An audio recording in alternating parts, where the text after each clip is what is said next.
the national government of the John Key Prime Ministership. How would you describe the way it developed? How would you describe it? I'd say the best word to describe it is safe. A decision was taken by John Key when he got rid of Don Brash that he did, as I said at the outset, want to rebuild trust, and that's what he's been absolutely fixated on doing, to some extent to the detriment of the future of New Zealand. But he does face MMP, and he has faced a global economic crisis, and I guess he made the decision that he didn't want to cause social change during that period. John?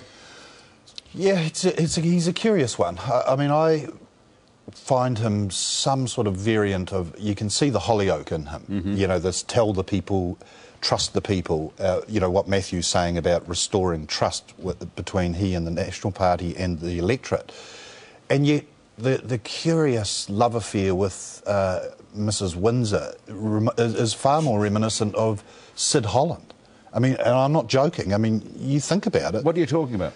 Well, the fidelity to monarchy is really quite curious for a 21st century New Zealand Prime Minister. I think you'd have to say... Hold carefully. Well, exactly. Yes. But, you know, I have a criticism of Key that essentially I ended up with Clark as well, which is their shtick ultimately really about more than winning elections? And I remain unconvinced that Key has a political purpose. Before I bring you in, you want to come on? Key does have a political purpose. He's done a great job for the last 3 years. He's a superb frontman for Wall Street bankers and brokers.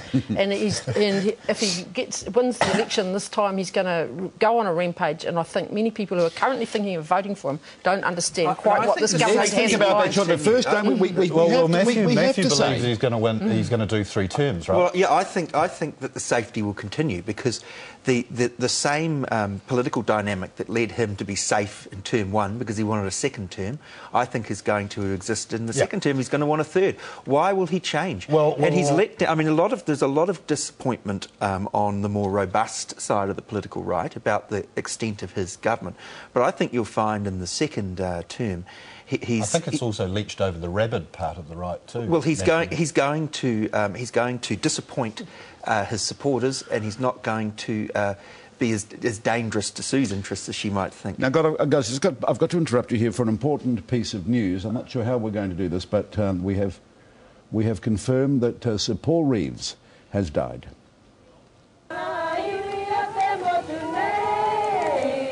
He was celebrated as our first Governor-General of Māori descent, but Paul Alfred Reeves was late relating to his Māori heritage. A child of the Depression, his mother was Te Aotearoa, his father Pākehā. They lived in the Wellington suburb of Newtown at a time when mixed-race marriages were not common. Sir Paul clearly remembers Māori children being asked to identify themselves as such at school. It meant straight away, of course, was identifying yourself as a rather lonely person within a crowd of people, differentiating yourself in that awkward situation as being something which the others were not. At primary school, they called him Darky, and by his own admission, he denied his roots at first. It was at university where slowly he began to embrace being Māori. While at Victoria University, he met his wife Beverly. They married in 1959 and had 3 daughters. He became Bishop of Waiapu in 1971. Paul Reeves is vested in his red and gold coat. And Bishop of Auckland 8 years later.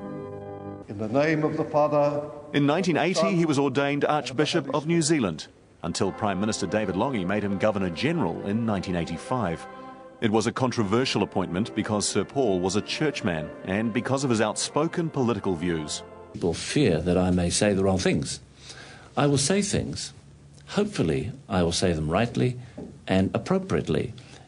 I, Paul Alfred Reeves. And so he became His Excellency, the Most Reverend Sir Paul Reeves. Ironically, in later years, he was to support New Zealand becoming a republic. Controversies during his tenure included his involvement in the ritual slaughter of 2 pigs during a Pacific trip and his open opposition to Rogernomics. Your policies will be judged by what they do for human beings, and your perspective necessarily is long-term. Their needs, of course, are immediate. This marked a parting of the ways with the government. After retirement from Viceregal office in 1990, Sir Paul moved to the United Nations in New York as the Anglican Consultative Council Observer. He chaired the Fiji Constitution Review Commission from 1995 until 1997, culminating in Fiji's readmission to the Commonwealth. In 2007, he was appointed to the Order of New Zealand, our highest honour. Sir Paul once said, "I was born and bred in the suburb of Newtown, so I lack some of the cultural tools, but I have a brown skin, flat nose, a big bum. Māori greet me as one of their own, and so I am." Sir Paul Reeves, who died after a long illness, or prolonged illness, this morning, former Governor-General, appointed by David Lange, and a risky appointment, as we just learnt, because he was outspoken. If he felt something, he said it, Sue. Yes, it's a terrible loss for Sir Paul's whānau and for the whole country. He was very brave for a churchman, standing up for low-income people and the impoverished in this country. They've been brave before. There's quite a few of them are brave. Absolutely, right. But for someone in such a senior position, he really played a key role over many years. It's